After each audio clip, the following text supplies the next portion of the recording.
We seek refuge in God, the Almighty, from the accursed and deceitful Satan, who leads us astray. In the name of God, the most compassionate, the most merciful, we begin our endeavors. God, who is the source of all mercy and compassion, guides us with His infinite wisdom and love. We turn to Him in times of need, seeking His protection and guidance. May His blessings be upon us as we strive to follow the righteous path, avoiding the temptations and pitfalls set by Satan. Let us remember His mercy and compassion in all our actions, trusting in His divine plan and seeking His refuge from all evil. We have talked about the importance of knowing the truth. Why? Because we have said that we want to know whether the name of the Prophet Muhammad, peace be upon him, exists in the Bible or not.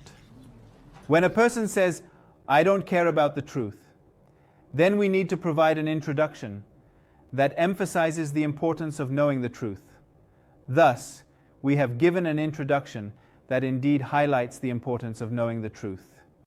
After that, we have arrived at another question where they say, well, it is important to know the truth, but there is no way to know the truth, or the truth is so personal, relative, or ambiguous that it is impossible to know the truth. It is fine to know the truth, but we cannot know the truth. It means hypothetically that if one day we could arrive at a truth, that would be perfect, but it is impossible. So we have indeed reviewed what their arguments are for why it is impossible to attain the truth. Now let's talk about how we, unfortunately, in the West today, are affected by the thought that truth is relative, that values are relative, and that humanity has fallen into a very, very deep decline.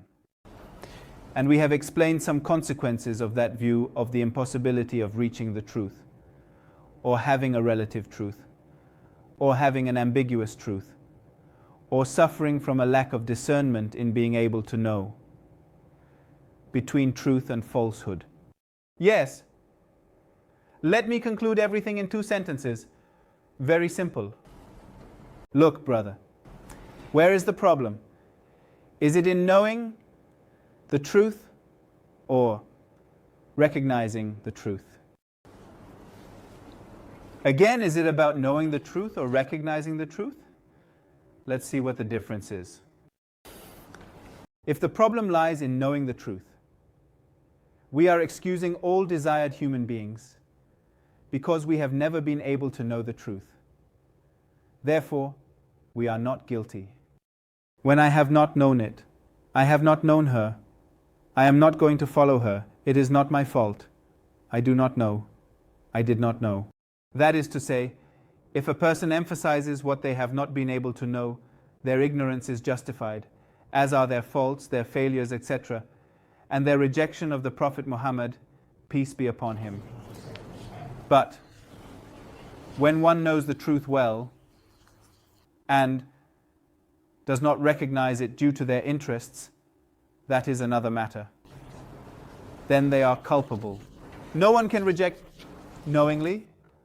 If one rejects the truth, then they are guilty. Once I ignored it, I did not follow it. Once I know it intentionally, I will not follow it. Then I am guilty and I go to hell. What is a human being going to do when they want to commit a sin? Do you see Satan, the temptations? What do they do to you? How do they help you? They say, look, once you accept that you have known the truth, you cannot not recognize the truth. You must recognize the truth, otherwise your conscience, your rival, will reproach you. What are we going to do? Are we going to doubt the truth and know the truth? Are we going to make it so complicated, with so many abstractions in the way that you cannot reach the truth? So we have already exculpated ourselves. We have not known the truth. The truth is ambiguous. It's not my fault. It means that Satan came to accompany and help those who want to escape from the truth. What are they escaping from? From recognizing the truth. Why? Because deep down they know the truth well.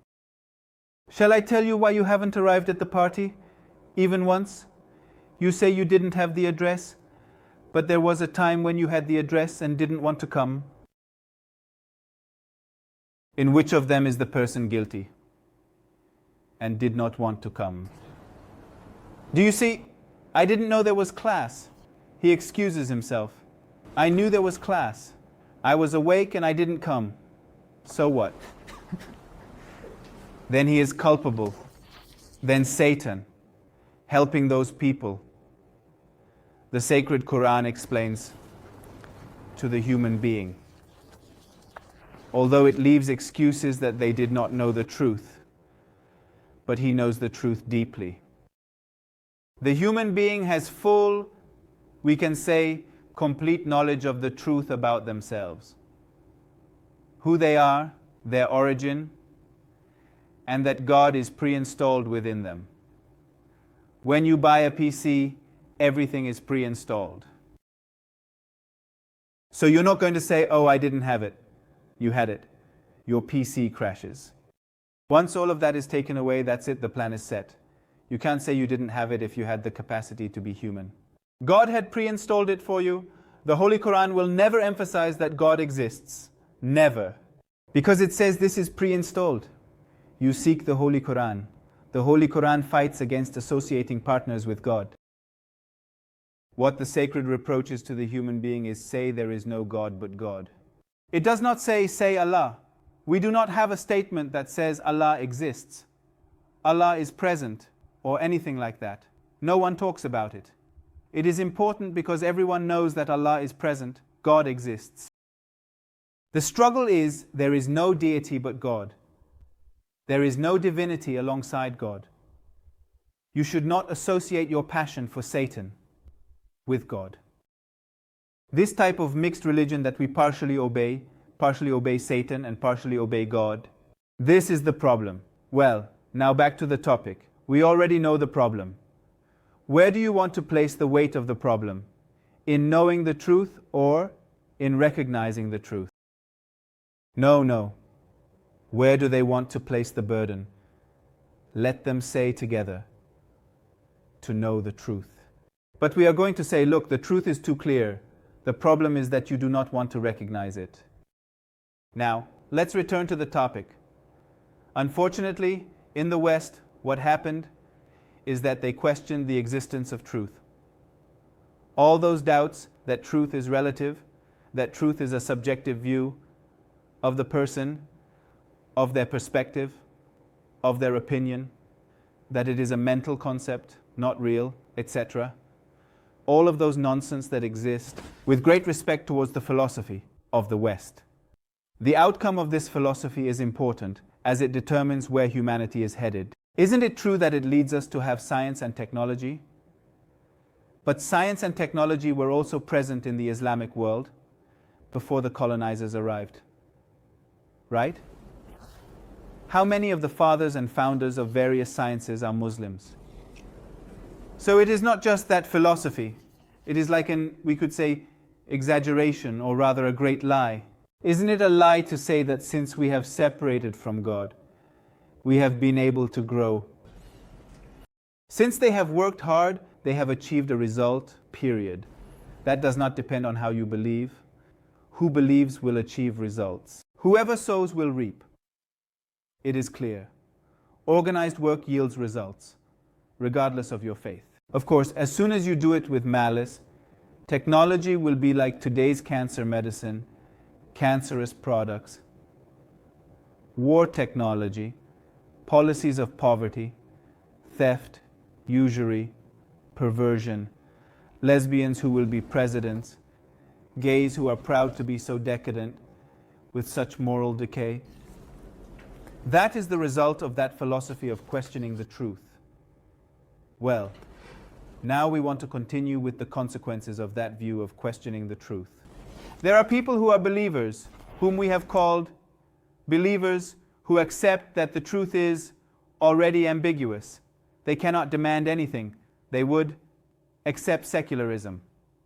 However, there are believers who are stronger. Let's see the reaction of these believers when they feel they cannot defend their faith as a logical and intellectual truth. Do people say, I don't care how the truth is described? I care about that faith I have. Look, the person says, I don't care whether that faith has an explanation or not. I enjoy that faith. I support that faith.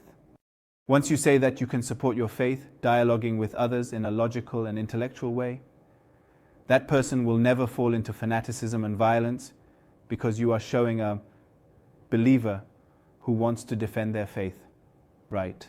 Once you say, look sir, come, let's have an intellectual, logical dialogue so you can defend your faith, that believer will never fall into fanaticism. But once the Lord tells you your faith is not defensible, you cannot defend it in a logical, intellectual way, He says, I can no longer defend it. It means you take away my weapons of intellect and logic. I fall into violence, into fanaticism, into blindness, which has happened. They are going to believe in an ambiguous, dogmatic faith. When it is dogmatic and ambiguous, there are more interests because these believers are more easily misled. When we have taught these believers, look, believer, the form of faith you have is separate from the intellect. You must consider them separate from the intellect. Then you are guiding them to a path of blindness, fanaticism, and sectarianism. Then that person falls into a type of ambiguous, dogmatic faith, filled with doubts and superstitions, which today in every part of the world, those supposed leaders say is justified because faith is a matter beyond intellect. So all kinds of superstitions are like things linked to faith, and everyone, good, that is acceptable. Why can't faith be judged or analyzed? Do you understand? It means that when we separate matters of faith from intellect, we have divided them, and it has many very strong consequences. One of them is that believers will believe that faith cannot be analyzed. Then they will fall into fanaticism, and every day there will be more decline among the believers themselves. Violent reactions against questions and criticisms. The believer says, I want to protect my faith, and you have taken away the tools of dialogue that you have taught me. Through dialogue, I can never reach the truth because it is relativism, a bunch of those things. But that person wants to protect their faith and has no argument. So what does violence do? When they are going to be questioned or criticized, they react in an incorrect way. They cannot pass on the values to the next generation.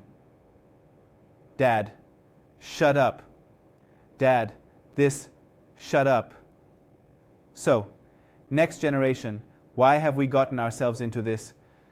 Listen, brother, what happened in the West not only destroys those who do not want to be believers, it also destroyed the believers because it instilled in the minds of the believers that the format of faith is not defensible with logical and intellectual arguments. So to that person we have taught, look, you can never teach your faith based on something intellectual.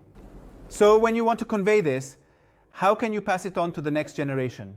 The next generation comes out as atheists, gays, and so on. They cannot enjoy a clear, pleasant, and logical faith within their belief.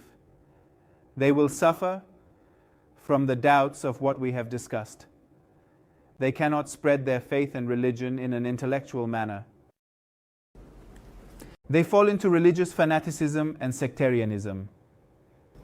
Where does the Taliban come from when we have taught them that they have no place in dialogue? They will fall. You will either accept secularism and pluralism or fall into fanatical sectarianism. It means you will either accept everyone as correct or there is no path for dialogue. It is either secularism or fanaticism. The West presents you with two versions. Interesting, isn't it? But there is a third version. I do not want pluralism. I believe that the only truth is the path I chose. And I believe that I can defend it in a logical and intellectual way. There is no need to fall into fanaticism, nor does it mean that I will adopt a human, dialogical, intellectual attitude, but also a strong one, with firmness in my position.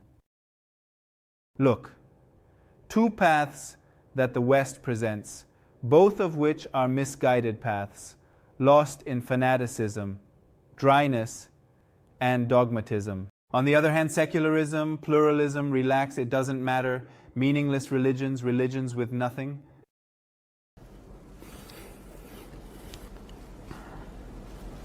Let's see. One of the consequences of not finding the truth is skepticism. What is skepticism? Philosophical doctrine that holds that there is no firm knowledge, everything is doubtful, and no secure opinion can be found. In ancient Greece, each person who presented an idea was an expert at questioning what was certain. They were professionals in that, even training to learn it. You, Sand, whenever a person presented an opinion or an idea, they were so skilled that they approached it with questions. They asked so many questions that the person began to doubt themselves. I don't know if in the experience, yesterday we practiced that. I don't know. I'm already confused. Experts to lead you to doubt. The prophets come, save you from doubt, and lead you to the 2000 firm certainty. What do they make of certainty and faith? They lead you to temptation and doubt. Why do they want to lead you to doubt? A person who has faith, has certainty, is firmly rooted in their position and cannot be moved as you wish. But a person whom you have uprooted, set free, is like a little fly in the air where you blow. Go on. I would ask you for a colonizer, which is better.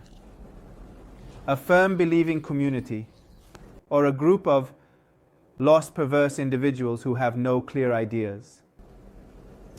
A group of young believers who are steadfast, who know why they study and have a goal to strive for in order to achieve autonomy for their country, an independent economy, all of this. Or a group of lazy young people, pleasure seekers, drug addicts, lustful, which are more manageable. So it is clear why Hollywood produces so many movies like The Matrix, leading one to doubt all realities.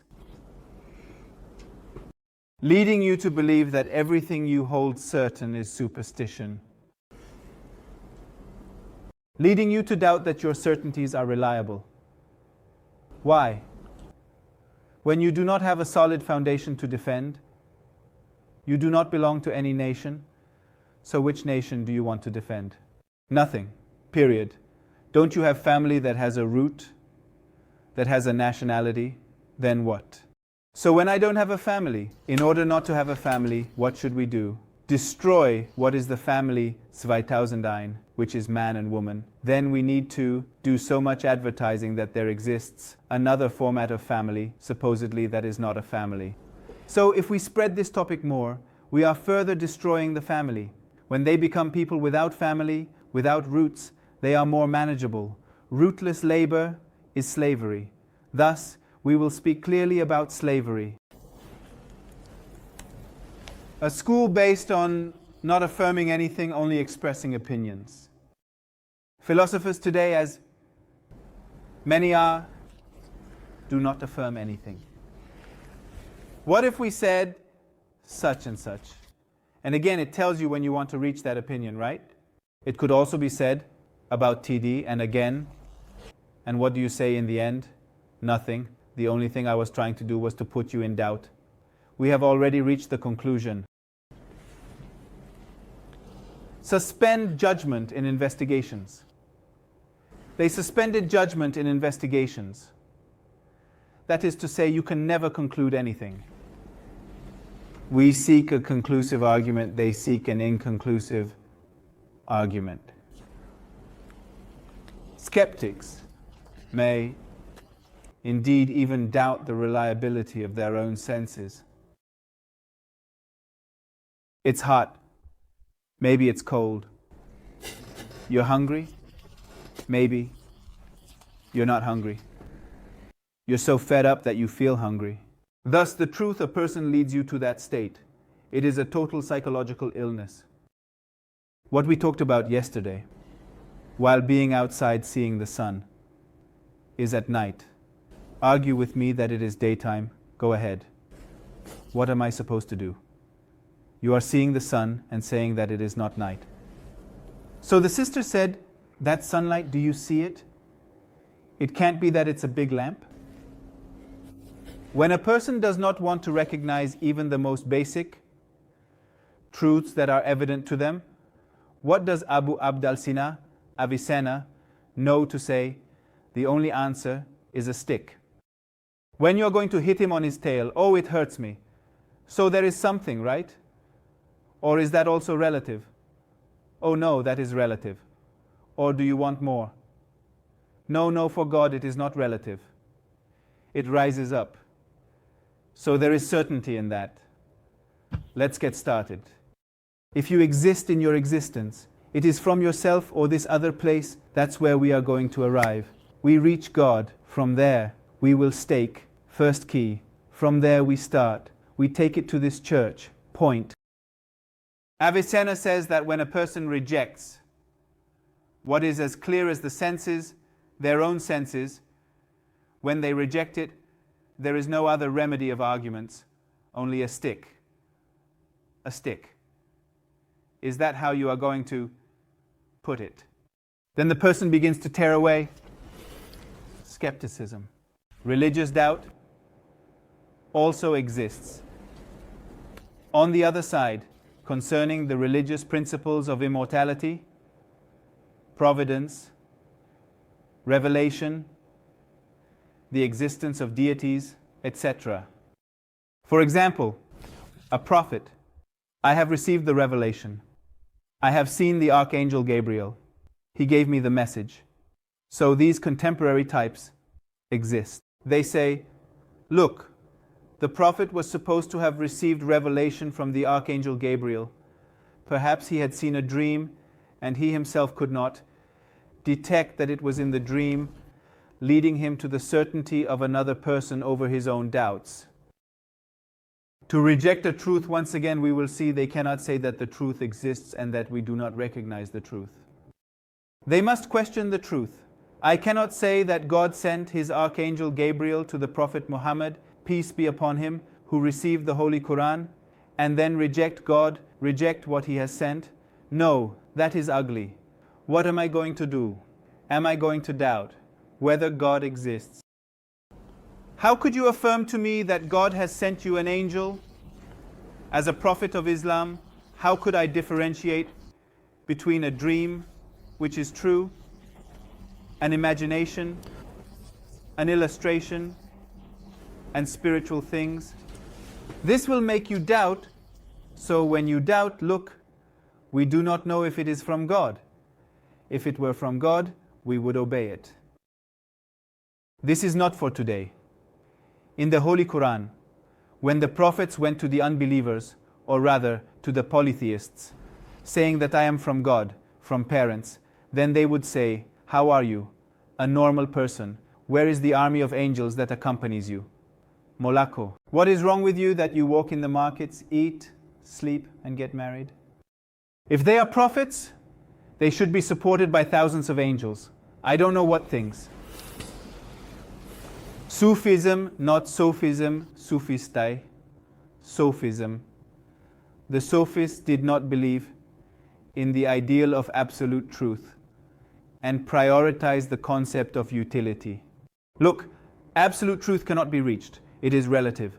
Therefore, what is important is the usefulness of each thing. For Sophism, all morality and culture come from man, and everything is your invention.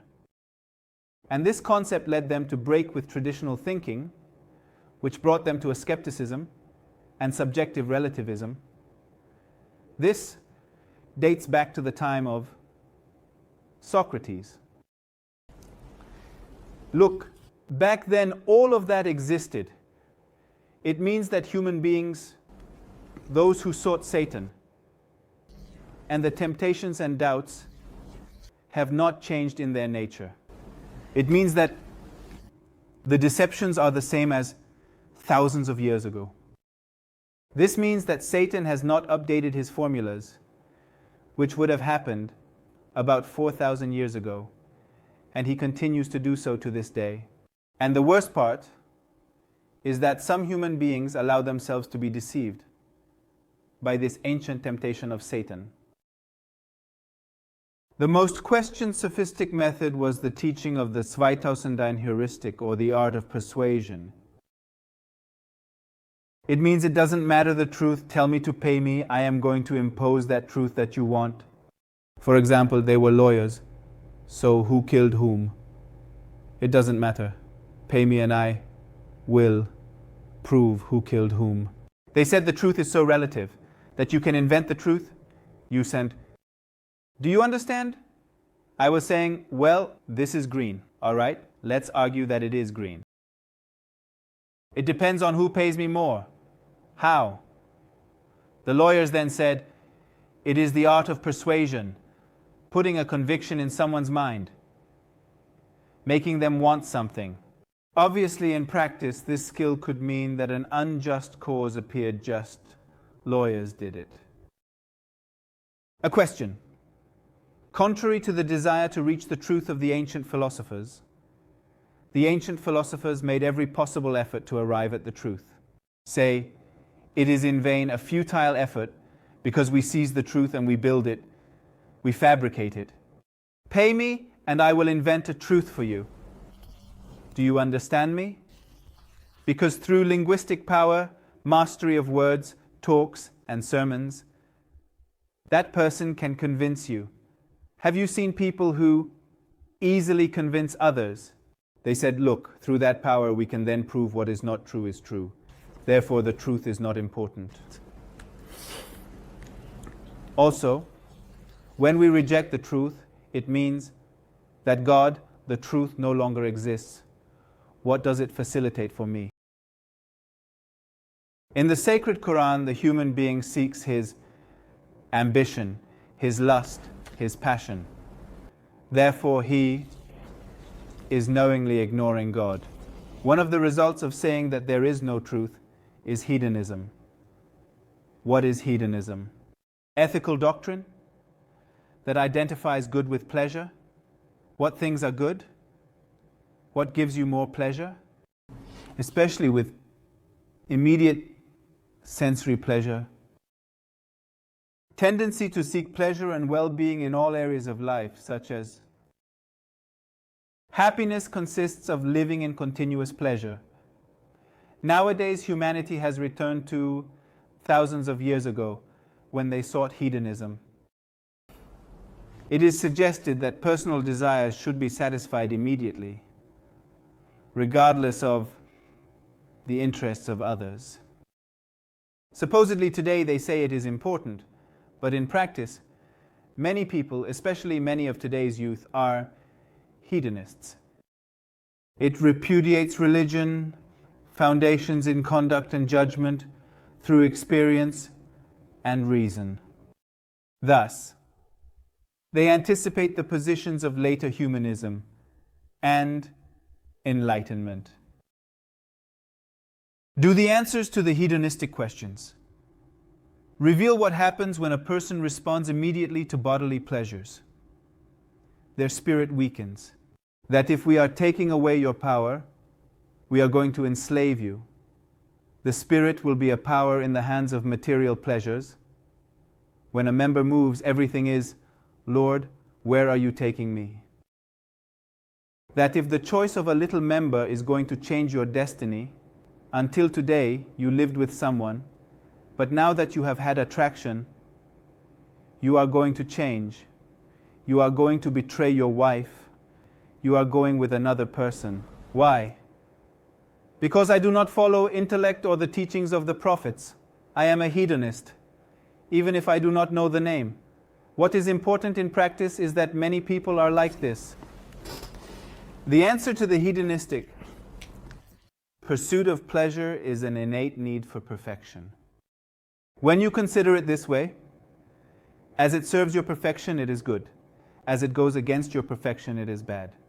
The goodness or badness of pleasure lies in how it is sought and how far it goes. Both extremes are inconvenient, meaning we do not respond to bodily needs, or we will immediately respond at all costs. Both are exaggerated and incorrect. The excessive pursuit of material pleasures beyond what is necessary is an ethical or moral vice, and it will cause the person to suffer in their conscience, feeling that they are a useless person. Pleasure is not merely sensual or sexual gratification, as they believe. Are there spiritual pleasures that come from abstaining from bodily pleasures? And if you are going to respond to bodily pleasures, what are you doing immediately? Avoiding? Yes, prohibiting yourself from enjoying spiritual pleasures. And spiritual pleasures are more enduring, more flavorful, more enjoyable, and limitless because they do not depend on physical qualities. A bodily pleasure depends on the size of your stomach, of the size of O. So a person already has certain limits to enjoy what is physical. But spiritual pleasures, because the spirit is one that is not limited by material or bodily dimensions, allow a person to enjoy speaking with God, worshipping God, and serving others without limits, which will provide them with unlimited pleasure. There are pleasures that ultimately bring unhappiness, such as betrayal, dissatisfaction with things like popularity, fame, and debauchery, as well as lust and overeating. These can lead to bodily consequences, similar to drugs, and so on. The greatest pleasure of human beings is the spiritual pleasure found in serving God and others, and in abstaining from materialism in the pursuit of spiritual perfection. Many in the West and in hedonism have forgotten this. If one learns to truly distinguish what pleasure is, many moments of happiness will be experienced. Isn't it necessary to distinguish between what is pleasure and what is vice, and when and who can teach us that? The person who knows us well, our being, our body perfectly, our spirit perfectly, who is their creator? The law. Point. If I seek true pleasure, I must seek it in the law. Those who say that truth does not exist give us this example. Each person sees the world from their own point of view. Each one is seeing a different reality. Let's suppose that each one is watching a different movie. Are now all watching the same movie or a different one? Yes, each one can watch a different movie. They say it is this way, because each one is viewing life from their own angle. You get up, go out to the street, work, everything. You come back at night, and I have had a life, a very happy day. And he goes out to another job, and he comes back. And today, I have had a very sad day. Each one has gone through a film, which is my biography today, and they are different. So each one has a different life, a different biography, a different perspective. So we do not have an absolute truth. That is the struggle. The relativism, as each person has a subjective, relative, personal version of the truth. What happens? Relativism is the concept that holds that viewpoints have no truth or validity. All your arguments are yours, so I don't care. It's a way to save oneself. I argue your position of criticism, when all the arguments you make I have no response to. How am I going to respond to you? With much respect. It is your opinion. How so? You are an intellectual being. I am an intellectual being. It is clearly false. Answer? No, it's just your point of view. You know that truth is relative and your arguments are arguments based on perspective. Very well. Ready? You have been saved. This means that Satan has taught through relativism how to save oneself from arguments in order to escape from fulfilling obligations. Lord, that abominable practice in the Bible, in the Holy Quran, which is called homosexuality, will harm you, your generation, and will bring the curse of heaven. Here, 2001, with much respect, are you a believer or not? I respect you in your faith and in your practice. You are heterosexual, right? I respect you. How do you not respect me? Sir, a little respect. That is the only thing we are demanding, not to be discriminated against in that society. I am a man, a woman, many women, many men are playing. If you have not lost Spanish, the truth has been lost. Now you can say, for example, many dogs are playing in the garden, for instance, Usand, and the teacher cannot tell you to look because they are sorry, so nothing. Now nothing matches because, for example, you can say one book also, because that book can have another tendency. But we are going to see relativism. Relativism is horrible, brother. For example, relativism is like this. I invite you to eat, right? So, are you asking where the food is? According to your view, food must be material. But in my view, the most delicious food is sharing friendships. You have invited us to lunch. The meaning of lunch, brother, from your point of view, is to eat material food. And lunch, from my point of view, is a spiritual meal. They want to save themselves by sharing that truth through relativism. Look, brothers. They have relativism when they talk about God and spiritual matters, as well as ethics and morality. When you arrive at where their silver, money, and the interest they charge you are concerned, there is no relativism. Everything is absolute. You have received $1,000, it doesn't matter if inflation has caused that money to lose its value, it doesn't matter. This is not relative, even though the truth is relative. And at the end of the year, they will charge you exactly the usury, the interest, and those are absolute truths.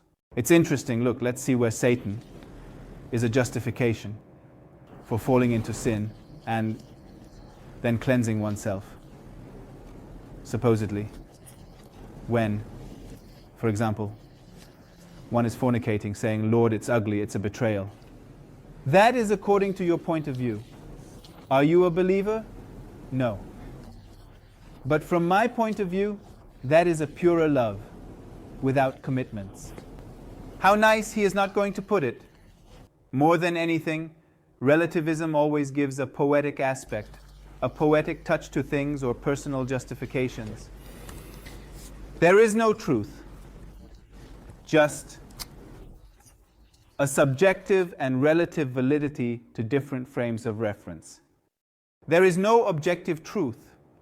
That means absolute, which exists in the real world, that is always true, depending on the validity of a judgment and the conditions in which it is found.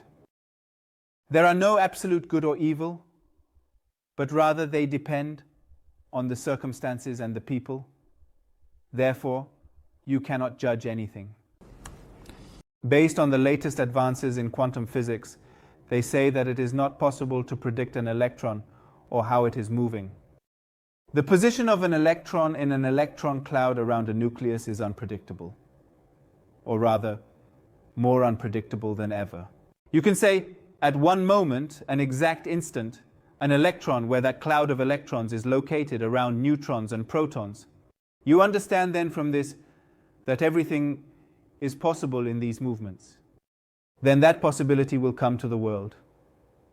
In 2021, as the main movement of an atom and then a molecule is unpredictable. It is unpredictable, so everything that follows is like a consequence, which is the real world, where water flows, clouds, everything is by chance.